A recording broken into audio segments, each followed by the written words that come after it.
Good day to everybody. Hello, it's us. It's early morning, as you can tell. We're already pulling our hair out, as you can tell. But never mind.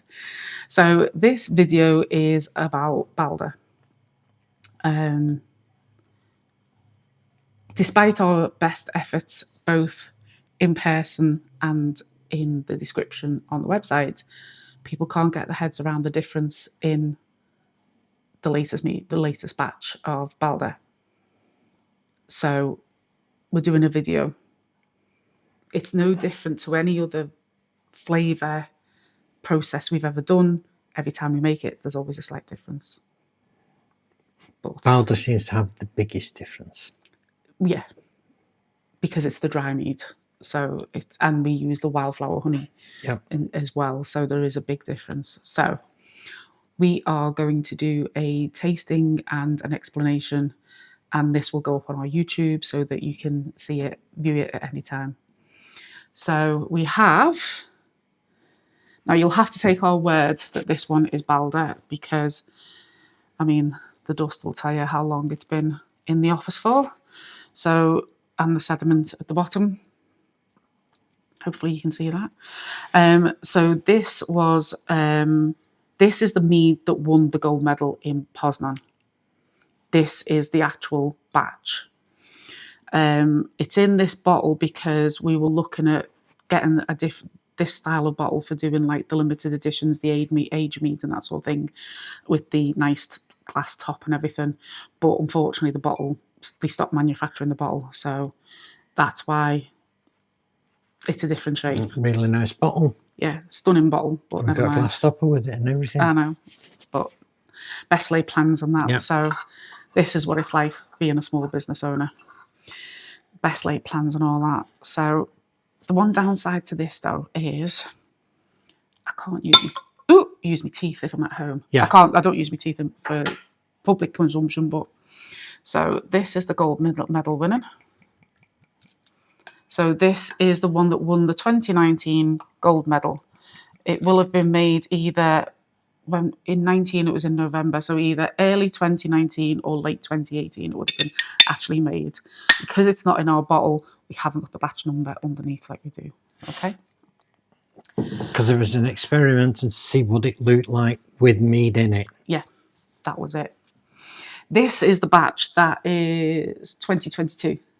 This is batch number 3. Okay. So this is the last one.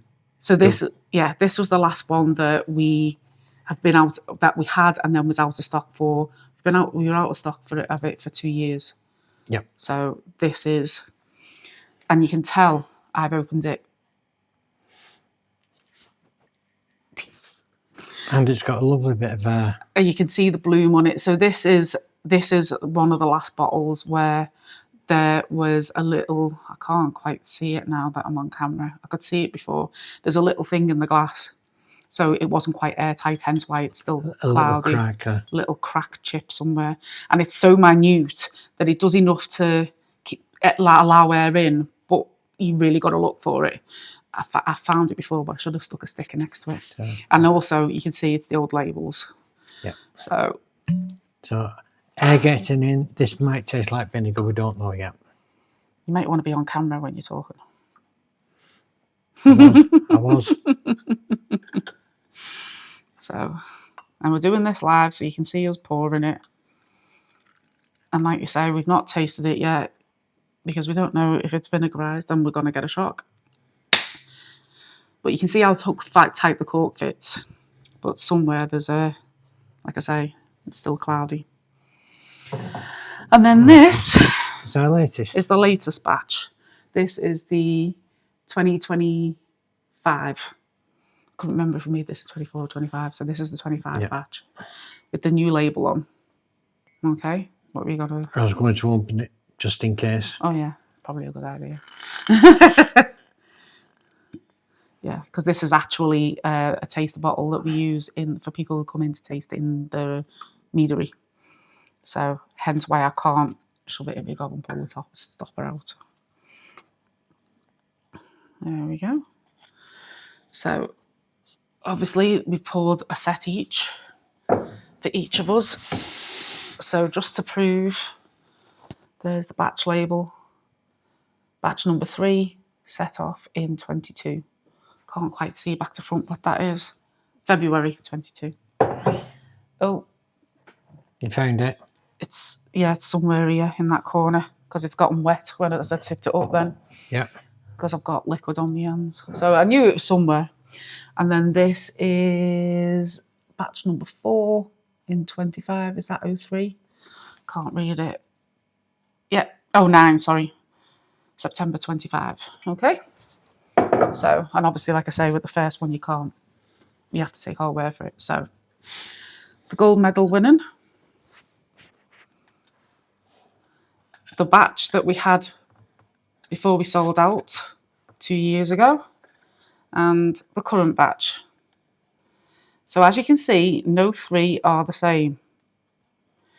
So this, being the 2019 gold medal winning batch, is Argentinian wildflower honey. Okay? This is Ukrainian wildflower honey. This is Argentinian wildflower honey again. Because for obvious reasons, it's difficult to get Ukrainian. Okay? So we are going to do taste tests and explain the difference. So this is the gold medal winning one. It smells absolutely glorious still. It does. That seal does. That top does a really good seal. Do you know, it's funny. Baldur always gets me. That little dry edge. Yeah. Every time I get that, ooh. You think after the 13 years of doing this, but no, I still get that. Ooh. I mean, that has gone so deep. Baldur always is a flavour that gets better over time, no matter how long we hold on to it for. In fact, I'd go so far as to say it ages better in the bottle, unlike the other ones we do. So this is, you've got that dry edge. Yeah. You saw me go, ooh, sort of thing. So you've got that dry edge. It's very thick in the flavour, not in the texture, in the flavour. Very deep, but still dry. So that is fine. This is the 20, did I say 23? I think so. 22. This is the 22 batch. Like I say, we know this is from a faulty bottle, which is why it's cloudy. Totally different nose. Totally different. You can still smell the dryness on it though. Yeah.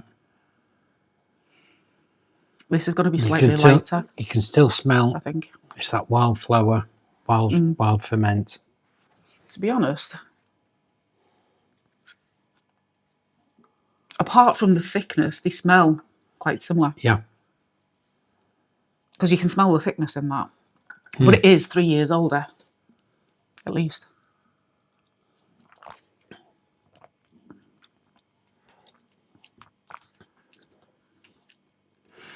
That is lighter.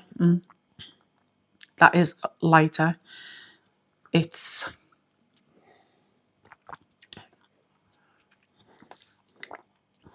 compared, it's thin. When you compare it to that one, it's thin, but it's not, because we're comparing it to that one. Yeah. If someone just picked a bottle of this up, they wouldn't think it was thin. Yeah. For me, ironically, I think that one's more drinkable, the 19 one. Yeah. But you've also got to remember we're tasting a faulty bottle. Right. Because it's the only one we've got. Yeah. But again, But you've still got that dryness. You've still got that.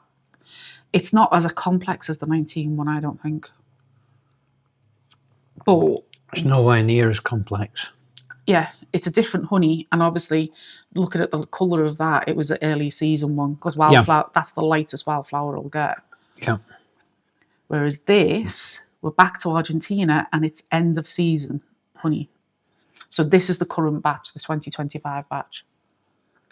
Ooh.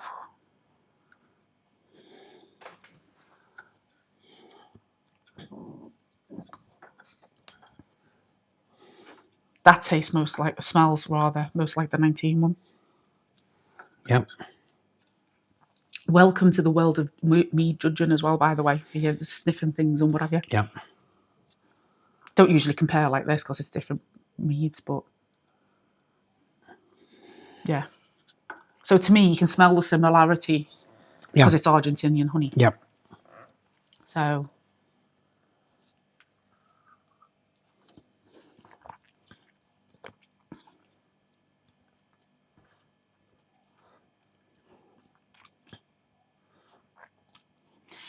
you know, the funny thing is to me, despite the fact that we kept it the longer than the 6 months before we bottled it, it's still tasting the youthfulness in this. Oh, definitely. You know, the way like in the 1 and the 3 and the 5. Yeah, it's definitely young. It's got the same thickness as the 2019 gold medal winner. There's a definite complexity there.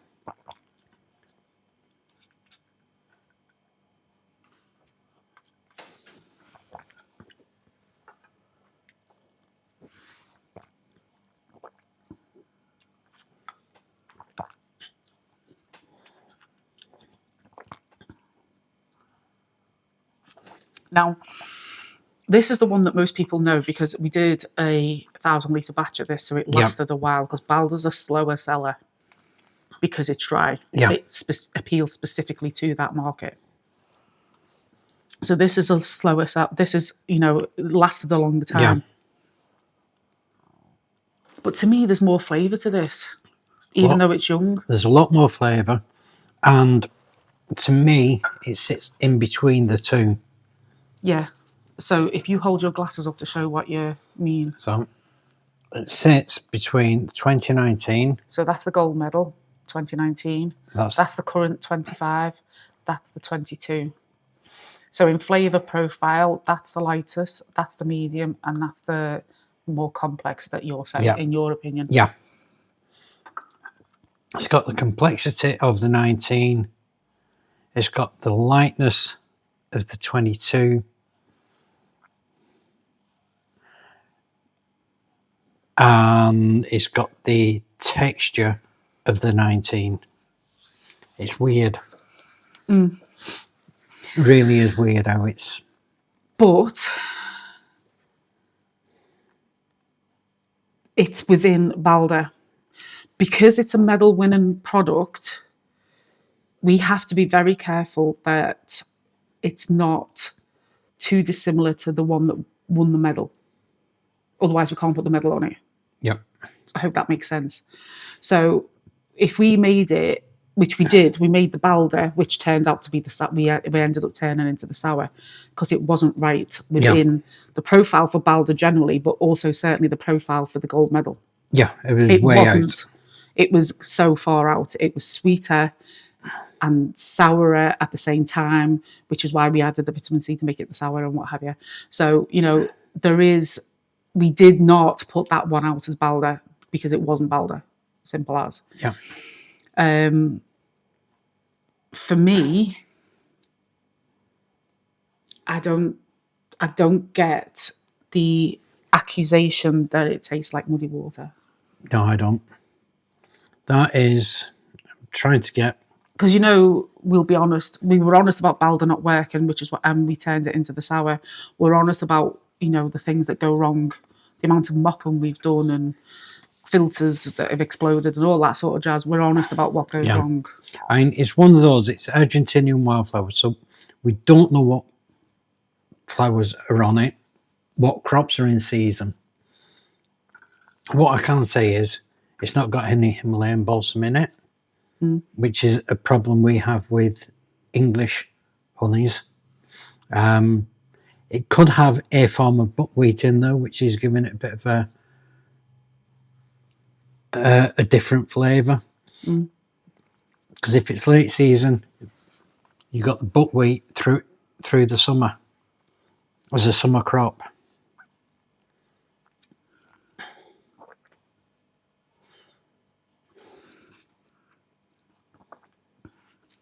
I wanted to give myself a minute so that my palate could have a break and try them side by side.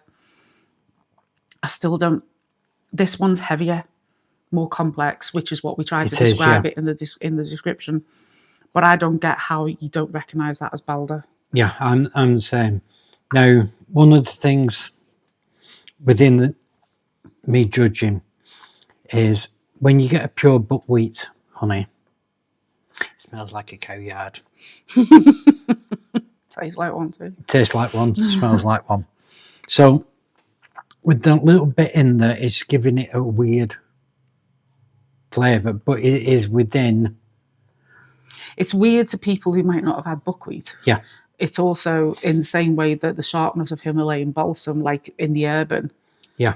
it's weird to people but urban still has its fans. It does, yeah. You know, but the Himalayan balsam does give it a sharp edge, and the buckwheat does the same thing. I mean, buckwheat has a big following in Europe. Unfortunately. But, oh, so that nearly went up the wrong doors. Wrong way. So after this video, we're linking it in the description to the YouTube channel. It's up to you. Yeah. Make a decision whether you want to buy it or not. Yeah. But muddy water it is not. Definitely got thickness. It's got flavour. It's got dryness. Yep. Everything it should be. See you next time.